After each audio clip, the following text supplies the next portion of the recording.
প্ৰবীণ সাংবাদিক প্ৰফুল্ল গোবিন্দ বৰুৱাৰ মৃত্যুত শোকাহত ট্ৰিবিউন গোষ্ঠী দি আছাম ট্ৰিবিউন কাকতৰ কাৰ্যালয় চৌহদত শোকসভা দি আছাম ট্ৰিবিউন এমপ্লয়িজ ইউনিয়নৰ শোকসভা আত্মাৰ চিৰশান্তি কামনাৰে প্ৰতিষ্ঠানটোৰ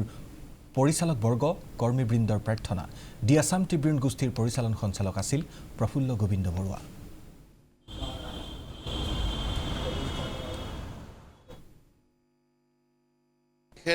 যদিও পিজি বৰুৱা ছাৰ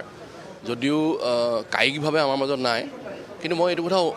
অহৰহ অনুভৱ কৰি থাকিম যে তেখেতৰ আশীৰ্বাদ সদায় আমাৰ ওপৰত থাকিব এই প্ৰতিষ্ঠানটোৰ ওপৰত থাকিব এই প্ৰতিষ্ঠানটোৱে বহু বেয়া দিন দেখিছে আগতে মই 1997 চনত ইয়াত যোগদান কৰিছিলোঁ সাংবাদিক হিচাপে তেতিয়াৰ পৰা মই দেখিছোঁ প্ৰতিষ্ঠানটোৰ বেয়া দিনৰ পৰা ভাল দিন হোৱা দেখিছোঁ আৰু এই গোটেই বেয়া দিনৰ সময়ছোৱাত পিজি বৰুৱা ছাৰে যিটো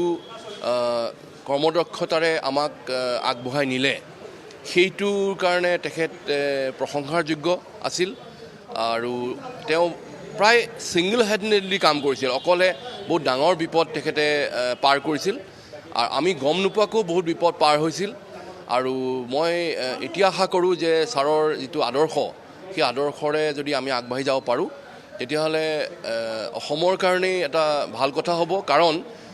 যিটো আমি সদায় কওঁ যে ইথিকেল জাৰ্নেলিজিম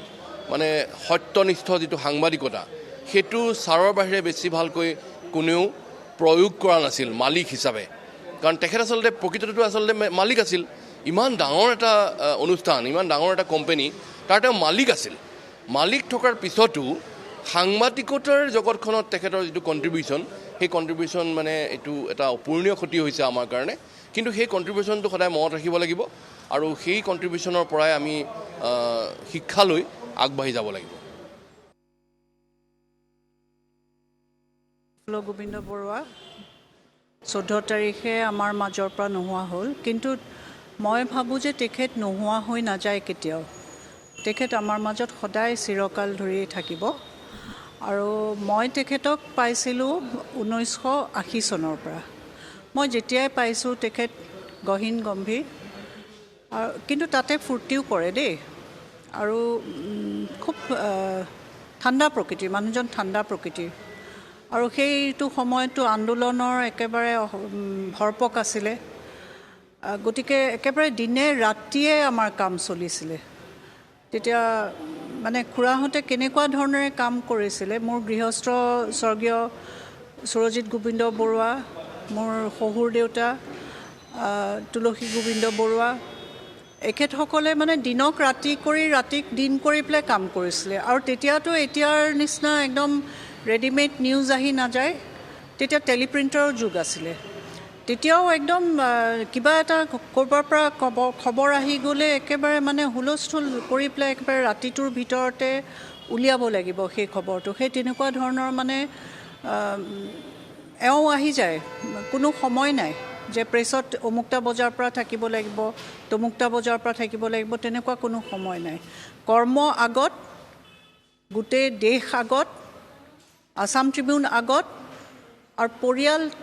ঘৰুৱা পৰিয়াল তাৰ পিছতহে সেইভাৱেই মই খুৰাক জানিছিলোঁ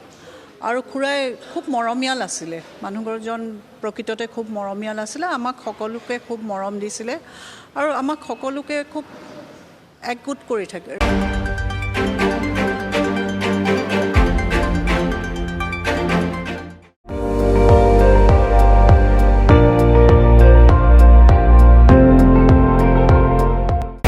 আপুনি চাই আছে ND24 সৰ্বশ্ৰেষ্ঠ নহয় সৰ্বোত্তমৰ দৌৰত